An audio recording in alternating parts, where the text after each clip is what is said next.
Thomas stood at Farquhar, the top station of his branch line. He had run round Annie and Clarabel after the morning journey and was enjoying a short rest before the run back down the valley.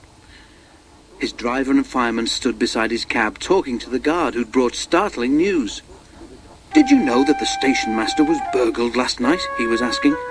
Thomas's driver shook his head. "You don't say," he exclaimed. "I didn't know he had anything worth stealing." "He's won cups for gardening," exclaimed the fireman.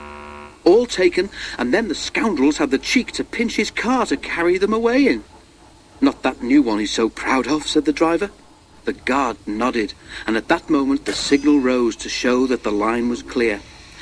The driver and fireman climbed into Thomas's cab. The guard blew his whistle, waved his green flag, and got into Clarabel, and Thomas set off.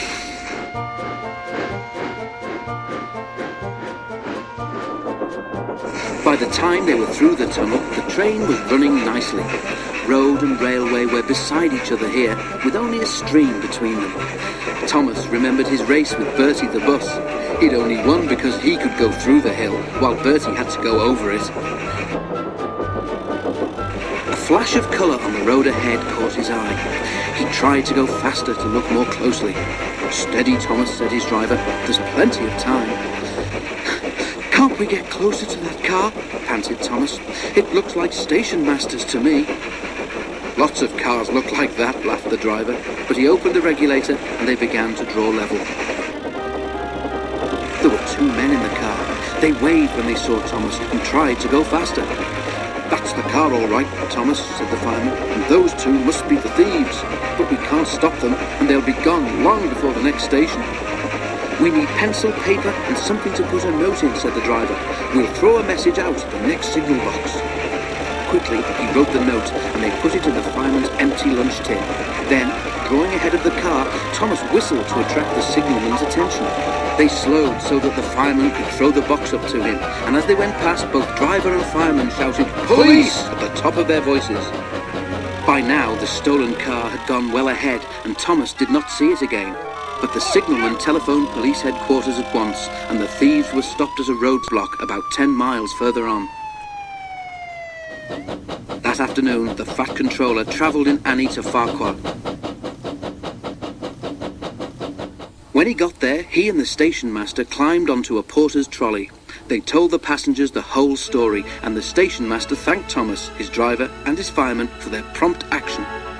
The passengers cheered loudly, and they cheered even more when they heard that the station master's gardening cups had all been found, undamaged, in a sack in the boot of the car. "A long time ago," said the Fat Controller, holding up his hand for silence, "Thomas showed how valuable he is to the smooth running of my railway. I am sure you will all agree that today he has once again proved himself to be a really useful engine."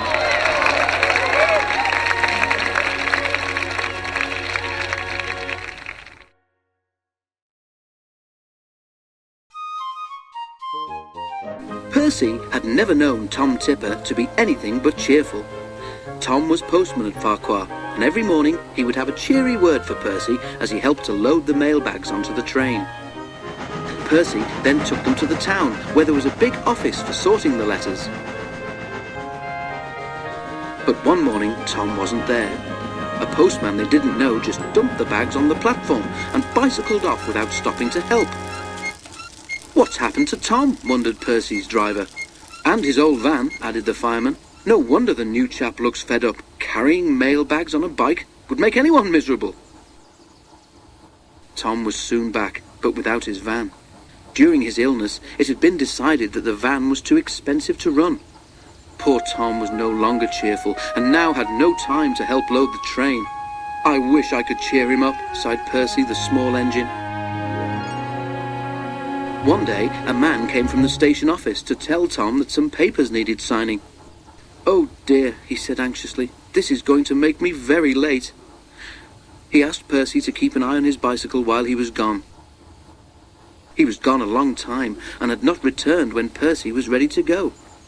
Some boys were playing on the platform, and Percy was worried. "Sorry, Percy," said his driver, "we must be off. Time and the Fat Controller wait for no man." In the flurry of starting, no one noticed that one of the boys had picked up Tom's bicycle. He pedalled too far along the platform, and before he could stop, ran out of control down the ramp. He reached the bottom just as Percy started away. Fortunately, the boy fell clear in time, but the bicycle swerved beneath Percy's wheels and disappeared with a crunch. Percy's driver stopped the train quickly, and they extracted the remains, but the red bicycle was beyond repair. Tom came running, and he, the driver, the station master, and the guard all told the boys what bad boys they were. "I'm sorry, Mr. Tipper," apologised Percy. "Never mind, Percy," said the postman. "It wasn't your fault, and I never liked that bag much anyway." When the Fat Controller heard about the accident, he ordered that Tom should be provided with a new bicycle at once. But next morning, when Percy arrived at Farquhar, he saw a brand new red van standing in the yard. Close by stood Tom Tipper, beaming from ear to ear. "That accident did me a good turn, Percy," he smiled, "and now my chief has decided to let me have a new van after all." "So I did help," said Percy to himself when Tom had gone. "By accident, as you might say."